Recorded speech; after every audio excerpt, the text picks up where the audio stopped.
ओम शांति। आज 12 नवंबर 2025 के बाबा के अनमोल मधुर महावाक्य सुनेंगे। आज की मुरली में ऊंचे ते ऊंचे शिव बाबा परमपिता परमात्मा कितने निर्माण निरहंकारी है, उसका साक्षात्कार होता है। आज की मुरली में बाबा कहते, परमात्मा ज्ञान का सागर त्रिकालदर्शी है। आकर हम बच्चों को भी इस खेल के आदि मध्य अंत का राज समझाते हैं। साथ ही साथ बाबा कहते, तुम बच्चों को तीनों लोकों का भी ज्ञान है, स्थूल वतन, सूक्ष्म वतन और मूल वतन का। बाबा आकर के हम बच्चों को त्रिनेत्री भी बनाते हैं, अर्थात हमारा तीसरा नेत्र खोल देते हैं। तो बाबा कहते, ये तो ड्रामा अनुसार इस खेल में जब समय होता है तब मुझे इस संसार में आना ही पड़ता है, तुम्हें ये ज्ञान देने के लिए। इसमें बाबा का शुक्रिया मानने की जरूरत नहीं है। बच्चे कहते बाबा का शुक्रिया, तो बाबा कहते हैं ये तो ड्रामा अनुसार है, तो तुम शुक्रिया क्यों मानते हो। भावार्थ ये कि कितना निरहंकारी बाबा इतना बच्चों को ऊंच बनाते हैं, फिर भी कहते हैं बच्चे शुक्रिया नहीं मानो। दूसरी महत्व की धारणा की बात बाबा ने बताई है कि भक्ति मार्ग में भगवान से हमेशा मांगते रहे, कृपा करो, आशीर्वाद करो। बाबा कहते यहाँ कृपा या आशीर्वाद मांगने की भी जरूरत नहीं है। कहा भी जाता है मांगने से मरना भला। तुम किसी से धन आदि भी नहीं मांग सकते हो।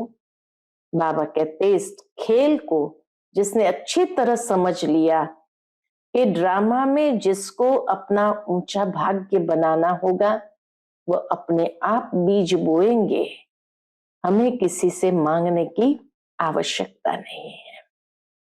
तो सुनते हैं आज के बाबा के धारणा युक्त महावाक्य। ओम शांति। मीठे बच्चे, तुम ड्रामा के खेल को जानते हो, इसलिए शुक्रिया मानने की भी बात नहीं है। आज की मुरली से प्रश्न है, सर्विसेबल बच्चों में कौन सी आदत बिल्कुल नहीं होनी चाहिए। उत्तर है मांगने की। तुम्हें बाप से आशीर्वाद या कृपा मांगने की जरूरत नहीं है। तुम किसी से पैसा भी नहीं मांग सकते, मांगने से मरना भला। तुम जानते हो ड्रामा अनुसार कल्प पहले जिन्होंने बीज बोया होगा वह बोएंगे, जिनको अपना भविष्य पद ऊंच बनाना होगा वह जरूर सहयोगी बनेंगे। तुम्हारा काम है सर्विस करना। तुम किसी से कुछ मांग नहीं सकते। भक्ति में मांगना होता है, ज्ञान में नहीं। आज की मुरली से पहले गीत बजा है, मुझको सहारा देने वाले तेरा शुक्रिया। ओम शांति।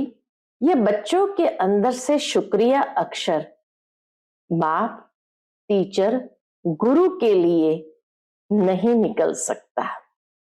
इतना ऊंचा बाप, टीचर, गुरु है, लेकिन बाबा कहे तुम्हारे अंदर से ये शुक्रिया शब्द नहीं निकल सकता। क्यों? क्योंकि बच्चे जानते हैं ये खेल बना हुआ है, शुक्रिया आदि की बात नहीं है। यह भी बच्चे जानते हैं ड्रामा अनुसार, ड्रामा अक्षर भी तुम बच्चों की बुद्धि में आता है। खेल अक्षर कहने से ही सारा खेल तुम्हारी बुद्धि में आ जाता है। गोया स्वदर्शन चक्रधारी तुम आप ही बन जाते हो।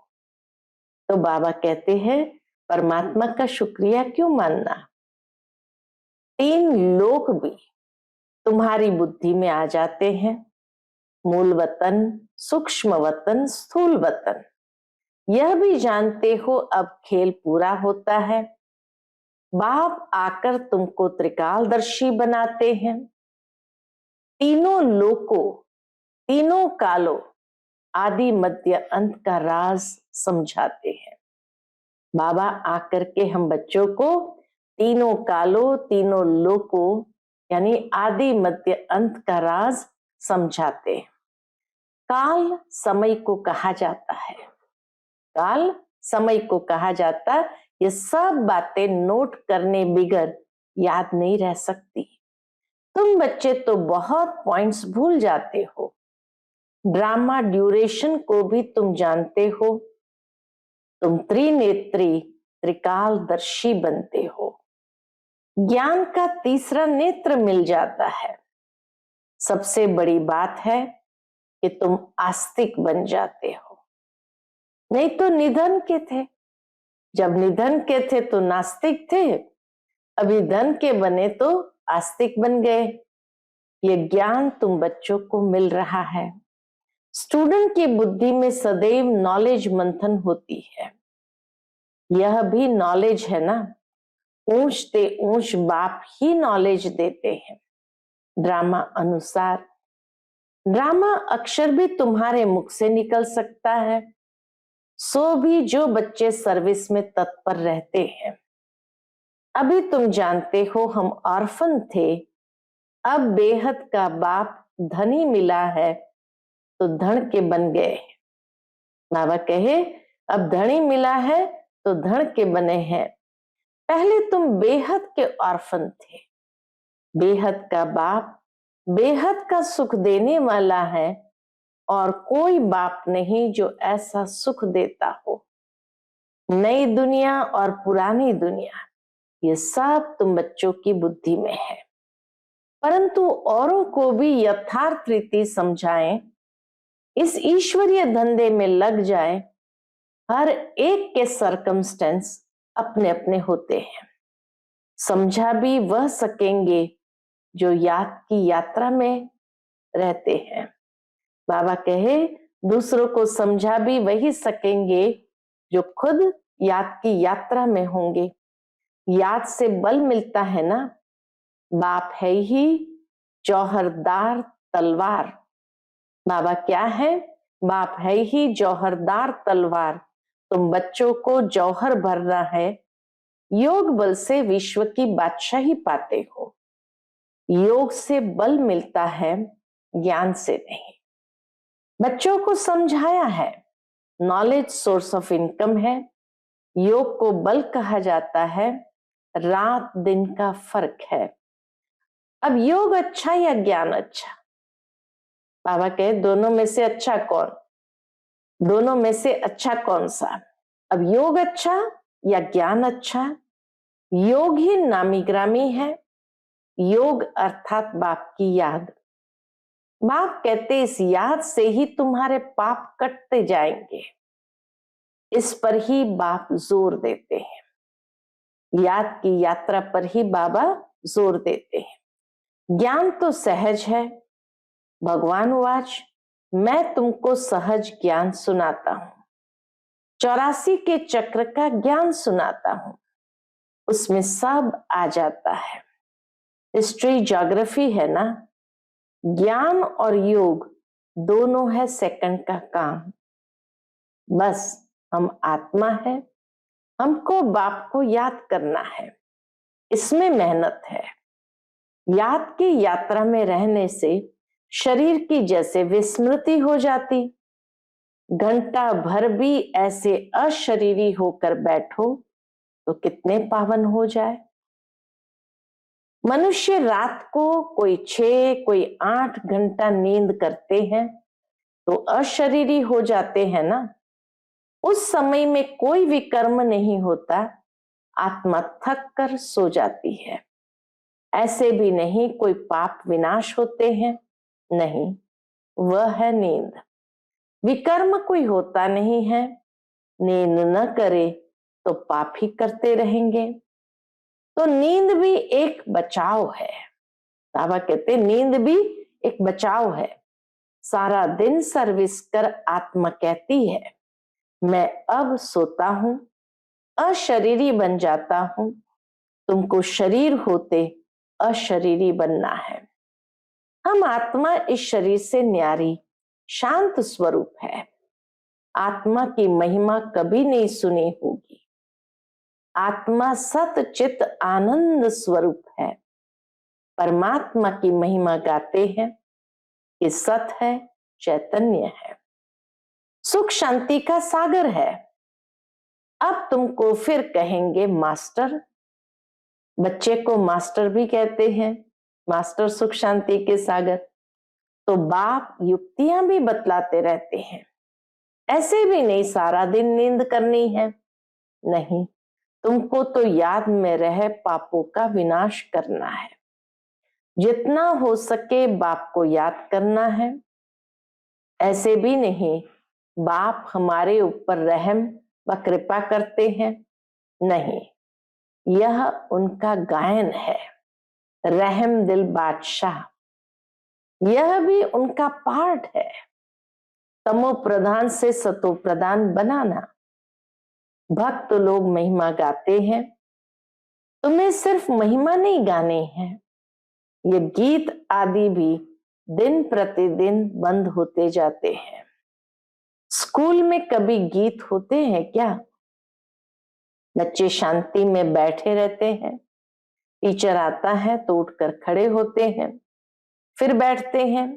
ये बाप कहते मुझे तो पाठ मिला हुआ है पढ़ाने का, सो तो पढ़ाना ही है। तुम बच्चों को उठने की दरकार नहीं, आत्मा को बैठ सुनना है। तुम्हारी बात ही सारी दुनिया से न्यारी है। बच्चों को कहेंगे क्या तुम उठो? नहीं, वह तो भक्ति मार्ग में करते, यहां नहीं। ज्ञान मार्ग में बाबा कहे नहीं। बाप तो खुद उठकर नमस्ते करते हैं। कितनी निर्माणता है बाबा की। स्कूल में अगर बच्चे देरी से आते हैं तो टीचर या तो रूल लगाएंगे या बाहर में खड़ा कर देंगे, इसलिए डर रहता है टाइम पर पहुंचने का। यहां तो डर की बात नहीं। बाप समझाते रहते हैं, मुरलियां मिलती रहती है, वह रेगुलर पढ़नी है। मुरली पढ़ो तो तुम्हारी प्रेजेंट मार्क पढ़े, नहीं तो एब्सेंट पड़ जाएंगे।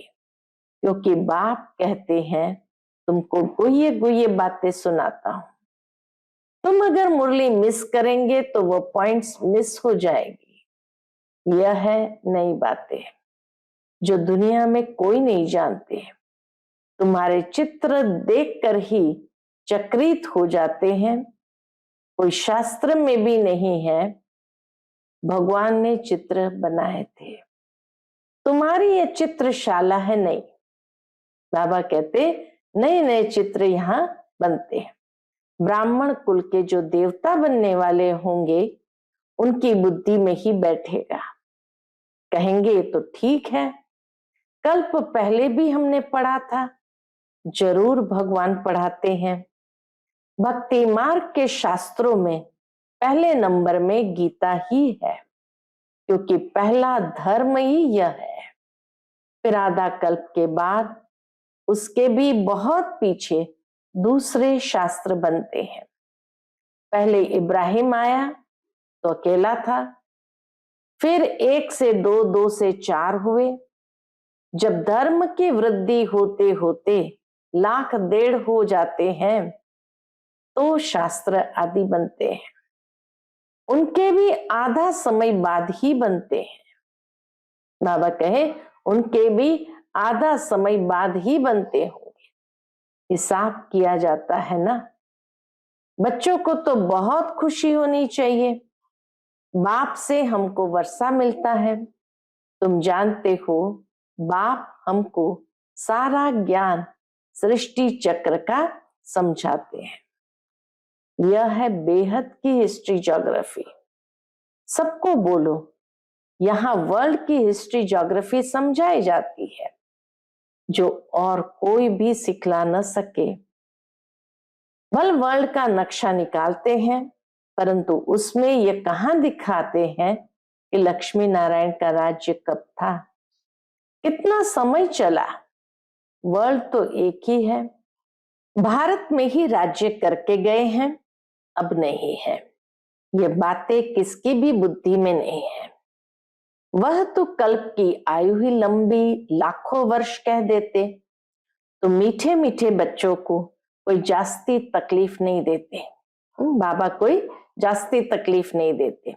बाप कहते हैं पावन बनना है, पावन बनने के लिए तुम भक्ति मार्ग में कितने धक्के खाते हो, अब समझते हो। धक्के खाते खाते 2500 वर्ष गुजर गए। अब फिर बाबा आया है फिर से राज्य भाग्य देने। तुमको यही याद है, पुरानी से नई और नई से पुरानी दुनिया जरूर होती है।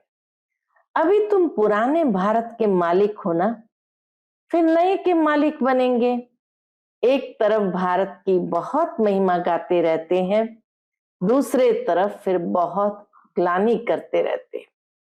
वह भी तुम्हारे पास गीत है, तुम समझाते हो अब क्या क्या हो रहा है। ये दोनों गीत भी सुनाने चाहिए।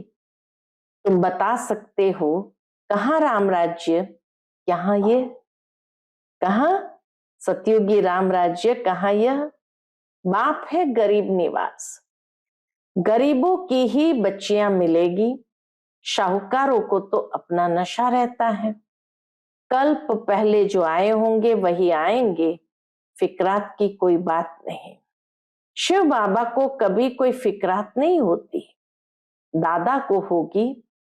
इनको अपना भी फिक्र है, हमको नंबर 1 पावन बनना है। इसमें है गुप्त पुरुषार्थ, चार्ट रखने में समझ में आता है। इनका पुरुषार्थ जास्ती है। बाप हमेशा समझाते रहते हैं। क्या समझाते रहते? डायरी रखो। बहुत बच्चे लिखते भी है, चार्ट लिखने से सुधार बहुत आता है। बाबा कहते चार्ट लिखने से सुधार बहुत हुआ है। ये युक्तियां बहुत अच्छी है, तो सबको करना चाहिए। डायरी रखने से तुमको बहुत फायदा होगा। डायरी रखना माना बाप को याद करना, उसमें बाप की याद लिखनी है। डायरी भी मददगार बनेगी, पुरुषार्थ होगा। बाबा कहते डायरी भी मददगार बनेगी, उससे पुरुषार्थ और अच्छा होगा। डायरियां कितनी लाखों करोड़ों बनती है नोट आदि करने लिए। सबसे मुख्य बात तो यह है नोट करने की, यह कभी भूलना नहीं चाहिए। उसी समय डायरी में लिखना चाहिए।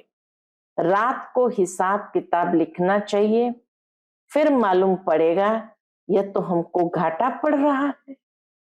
डायरी देखने से मालूम पड़ेगा यह तो हमको घाटा पड़ रहा है, क्योंकि जन्म जन्मांतर के विकर्म भस्म करने हैं। बाप रास्ता बताते हैं, अपने ऊपर रहम व कृपा करनी है। टीचर तो पढ़ाते हैं, आशीर्वाद तो नहीं करेंगे। आशीर्वाद कृपा रहम आदि मांगने से मरना भला। कोई से पैसे भी नहीं मांगना चाहिए। बाबा कहते कोई से पैसा भी नहीं मांगना चाहिए। बच्चों को सख्त मना है।